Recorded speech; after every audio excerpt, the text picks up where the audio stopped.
Syah, aku penat lah. Kau penat sebab main game sampai tengah malam kan? Macam mana kau tahu? Aku nampak kau oleh pukul 2 pagi. Tapi latihan bahasa yang kita janji nak buat, kau dah buat ke?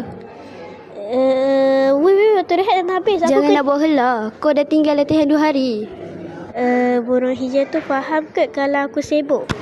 Faham? Kau ingat burung hijau tu baik sangat ke? Dia akan kejar kau sampai dalam mimpi kalau kau tak buat kerja 2 hari. 2 hari kau tak pernah lupa. Okey, jom masuk bilik belajar. Aku buat sekarang sebelum burung hijau tu serang aku. Weh, apa maksud ayat ni? Kita dah belajar minggu lepas. Kau cuba ingat.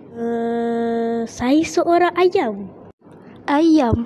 Elise, kau ni manusia ke haiwan ternakan? Alamak, tersilap. Aku ingat lupa lah. Okey. Aku bagi clue. Maksudnya, saya seorang perempuan. Oh, maksudnya aku hampir betul lah. Ayam dengan perempuan tak hampir langsung, Elise. Nah, ini soalan seterusnya. Apa ni? Budak lelaki itu memakan sebiji...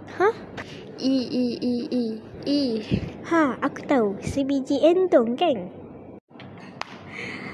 Itu bahasa Jawa, Elise.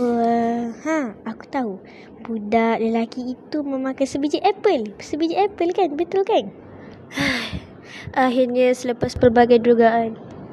Seminggu kemudian, Syah sedang membaca buku. Tiba-tiba, Alice datang dengan penuh tenaga. Syah, aku dah buat latihan setiap hari dah masuk 7 hari berturut-turut. Kau ni terkejut aku. Serius lah? Wah, aku bangga dengan kau. Aku dah berjaya lari daripada burung hijau. Belum lagi, Elise. Kau kena terus buat. Kalau kau berhenti, burung hijau tu akan datang balik. Okey, kejap. Mana pun aku ni? Okey.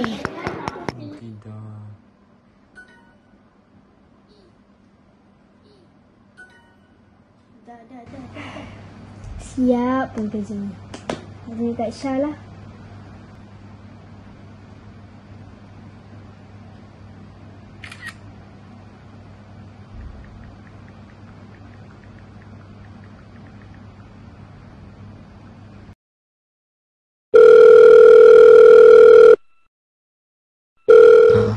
Siapa kau ni? Syah?